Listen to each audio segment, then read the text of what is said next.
തിരുവനന്തപുരത്തെ Congress M P ആയിട്ടുള്ള ശശി തരൂര് മോദി സ്തുതി തുടങ്ങിയിട്ട് എത്ര നാളായി? ഇതുവരെ ഒരു വിശദീകരണ നോട്ടീസ് പോലും അദ്ദേഹത്തിന് കൊടുക്കാൻ സംഘടനാ ജനറൽ സെക്രട്ടറി ആയ കെ.സി. വേണുഗോപാലിന് സാധിച്ചിട്ടുണ്ടോ? ശശി തരൂരിന്റെ ഇത്തരം ബി.ജെ.പി. അനുകൂല നിലപാടും കോർപ്പറേഷനിലെ ബി.ജെ.പിക്ക് ഗുണം ചെയ്തിട്ടുണ്ട് എന്ന് വേണം കരുതാൻ. കോൺഗ്രസിന്റെ സിറ്റിംഗ് സീറ്റ് പിടിച്ചെടുത്താണ് സുരേഷ് ഗോപി തൃശൂരിൽ താമര വിരിയിച്ചിട്ടുള്ളത്.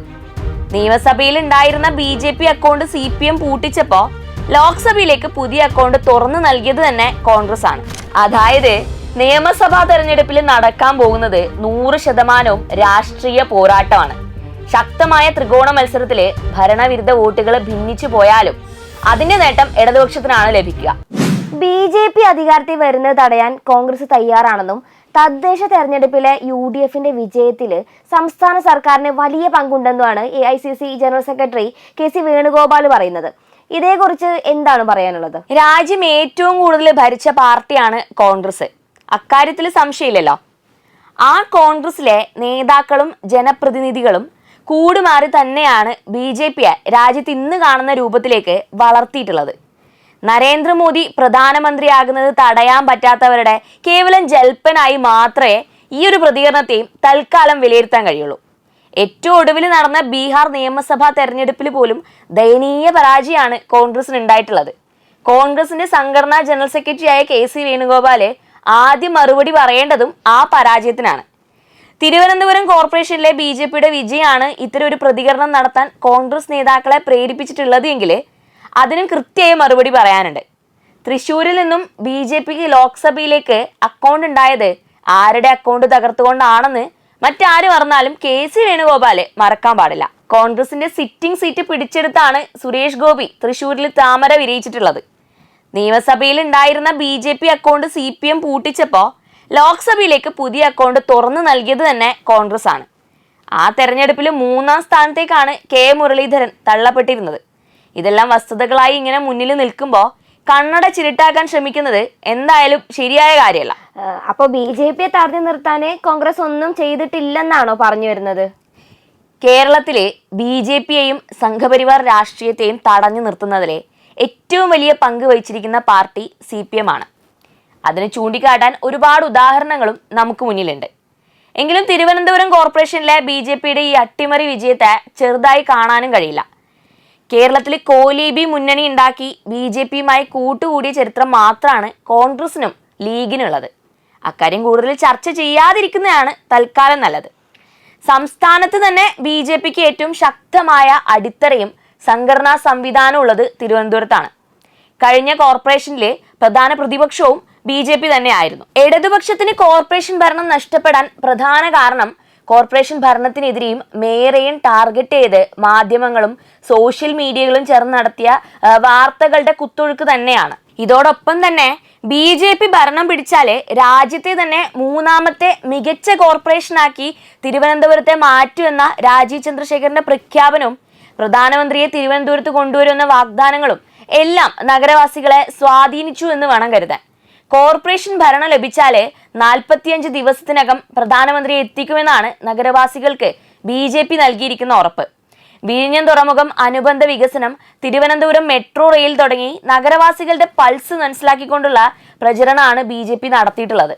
ഈ പറഞ്ഞതെല്ലാം നടന്നാലും ഇല്ലെങ്കിലും കേന്ദ്രം ഭരിക്കുന്ന പാർട്ടിയുടെ പ്രസിഡന്റ് നൽകിയ വാഗ്ദാനം ആയതിനാല് അത് നിഷ്പക്ഷ വോട്ടുകളെ വലിയ രൂപത്തിൽ സ്വാധീനിച്ചിട്ടുണ്ട് എന്നതും ഒരു വസ്തുത തന്നെയാണ്. അതേസമയം തന്നെ ബി.ജെ.പി. ഭരിച്ചിരുന്ന പന്തളം നഗരസഭയിൽ ഉൾപ്പെടെ പലതും ഇടതുപക്ഷം പിടിച്ചെടുത്തതും നമ്മൾ മറക്കാൻ പാടില്ല. കേരളത്തിലെ തിരുവനന്തപുരം കഴിഞ്ഞാല് ബി.ജെ.പിക്ക് ഏറ്റവും സ്വാധീനമുള്ള ജില്ല എന്ന് പറയുന്നത് തൃശ്ശൂരാണല്ലോ. ബി.ജെ.പിക്ക് കോൺഗ്രസ് MP സംഭാവന ചെയ്ത ആ മണ്ണിലെ ബി.ജെ.പിക്ക് തിരിച്ചടി നൽകിയത് പക്ഷേ ഇടതുപക്ഷമാണ്. അതെന്താ മാധ്യമങ്ങളും കോൺഗ്രസ് നേതാക്കളും കാണാതിരിക്കുന്നത്?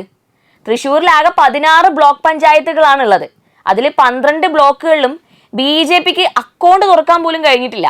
അതായത് വട്ടപൂജയാണ് ഈ ബ്ലോക്കുകളിലെല്ലാം ബി.ജെ.പിയുടെ സ്ഥിതി. ബാക്കിയുള്ള 4 ബ്ലോക്കുകളിലായിട്ടാണ് ഈ 5 ഡിവിഷനുകളിൽ വിജയിച്ചിട്ടുള്ളത്. ജില്ലയിലെ ഈ പറഞ്ഞ 231 ബ്ലോക്ക് പഞ്ചായത്ത് ഡിവിഷനുകളിലെ 134 ഇടത്തും LDF ആണ് വിജയിച്ചിട്ടുള്ളത്. 88 ഇടത്ത് UDFും 4 ഇടത്ത് സ്വതന്ത്രരും വിജയിച്ചു. 16 ബ്ലോക്ക് പഞ്ചായത്തുകളിലെ 10ലും LDFിനാണ് വിജയം. 5 ഇടത്ത് മാത്രമായിട്ട് UDFിന്റെ വിജയം ഒതുങ്ങിയിട്ടുണ്ട്. ഒരിടത്ത് കക്ഷിനില തുല്യവുമാണ്. അതും കഴിഞ്ഞ തവണ UDF വിജയിച്ച പുഴക്കലിലാണ് ഇത്തവണ കക്ഷിനില തുല്യമാക്കാൻ ഇടതുപക്ഷത്തിന് കഴിഞ്ഞിട്ടുള്ളത്. ഇതൊന്നും KC വേണുഗോപാലിന് അറിയില്ലേ എന്നാണ് എനിക്ക് ചോദിക്കാനുള്ളത്. തൃശൂർ ജില്ലയിൽ BJPക്കുണ്ടായ പരാജയം മറച്ചു വയ്ക്കാനാണ് തിരുവനന്തപുരത്തെ വിജയം അവരിപ്പോൾ ആഘോഷിക്കുന്നത്. ഈ തലസ്ഥാന നഗരഭരണം പിടിക്കുക എന്ന് പറഞ്ഞാൽ അതിനത്ര നിസ്സാരവൽക്കരിക്കാൻ നമുക്ക് എന്തായാലും കഴിയില്ലല്ലോ. ഇല്ല, ആ പറഞ്ഞ ശരിയാണ്, ഞാനും സമ്മതിക്കുന്നു. എന്നാൽ തിരിച്ചൊരു ചോദ്യം ഞാൻ അങ്ങോട്ട് ചോദിക്കട്ടെ. തിരുവനന്തപുരം കോർപ്പറേഷനിൽ BJPയോട് പ്രധാനമായും ഏറ്റുമുട്ടിയത് ഇടതുപക്ഷല്ലേ, അല്ലാതെ കോൺഗ്രസ് അല്ലല്ലോ. കോർപ്പറേഷൻ ഭരണം BJP പിടിച്ചപ്പോ ആദ്യം അവരെ അഭിനന്ദിച്ചത് തിരുവനന്തപുരത്തെ കോൺഗ്രസ് MP അല്ലേ. അതിനെന്താ KC വേണുഗോപാൽ മറുപടി പറയാത്തത്? തിരുവനന്തപുരത്തെ കോൺഗ്രസ് MP ആയിട്ടുള്ള ശശി തരൂര് മോദി സ്തുതി തുടങ്ങിയിട്ട് എത്ര നാളായി? ഇതുവരെ ഒരു വിശദീകരണ നോട്ടീസ് പോലും അദ്ദേഹത്തിന് കൊടുക്കാൻ സംഘടനാ ജനറൽ സെക്രട്ടറി ആയ KC വേണുഗോപാലിന് സാധിച്ചിട്ടുണ്ടോ? ശശി തരൂരിന്റെ ഇത്തരം BJP അനുകൂല നിലപാടും കോർപ്പറേഷനിലെ BJPക്ക് ഗുണം ചെയ്തിട്ടുണ്ട് എന്ന് വേണം കരുതാൻ. അങ്ങനെയാണ് ഈ ഘട്ടത്തിൽ പറയാൻ പറ്റുള്ളൂ. തദ്ദേശ തെരഞ്ഞെടുപ്പിലെ ഇടതുപക്ഷത്തിന്റെ ഈ തോൽവി നിയമസഭാ തെരഞ്ഞെടുപ്പിൽ പ്രതിഫലിക്കാൻ സാധ്യതയില്ല. അപ്പോ തിരുവനന്തപുരം കോർപ്പറേഷനിലെ വിജയം BJPയെ സംബന്ധിച്ച് വലിയ വിജയം തന്നെയാണെങ്കിലും അതുകൊണ്ട് മാത്രം അവർക്ക് കേരളത്തിൽ വലിയ മാറ്റം സൃഷ്ടിക്കാൻ കഴിയില്ല. ഇപ്പോഴും കേരളത്തിലെ രാഷ്ട്രീയ സാമുദായിക അന്തരീക്ഷം BJPക്ക് പാകപ്പെട്ടിട്ടില്ല എന്ന് തന്നെയാണ് ഞാൻ കരുതുന്നത്. മാത്രമല്ല, രണ്ടും രണ്ട് തെരഞ്ഞെടുപ്പാണ്, രണ്ടു തരം വിഷയമാണ് രണ്ട് തെരഞ്ഞെടുപ്പിലും വോട്ടർമാരെ സ്വാധീനിക്കുക. 2010 തദ്ദേശ തെരഞ്ഞെടുപ്പില് ഇപ്പോഴത്തതിന് സമാനമായ വിജയം UDFന് ലഭിച്ചിട്ടും പിന്നീട് നടന്ന നിയമസഭാ തെരഞ്ഞെടുപ്പില് 2 സീറ്റിന്റെ ഭൂരിപക്ഷം മാത്രമാണ് അവർക്ക് ലഭിച്ചിട്ടുള്ളത്.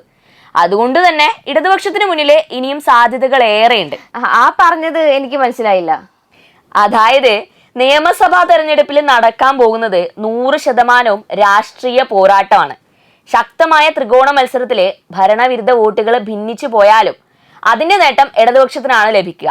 ഇനി വരുന്ന ഏതാനും മാസങ്ങളിലെ ആവശ്യമായ തിരുത്തലുകൾ വരുത്തി മുന്നോട്ടു പോകാൻ ഇടതുപക്ഷം ശ്രമിച്ചാൽ മറിച്ചൊരു റിസൾട്ട് ഉണ്ടാകുമെന്ന് തന്നെയാണ് ഞാൻ കരുതുന്നത്.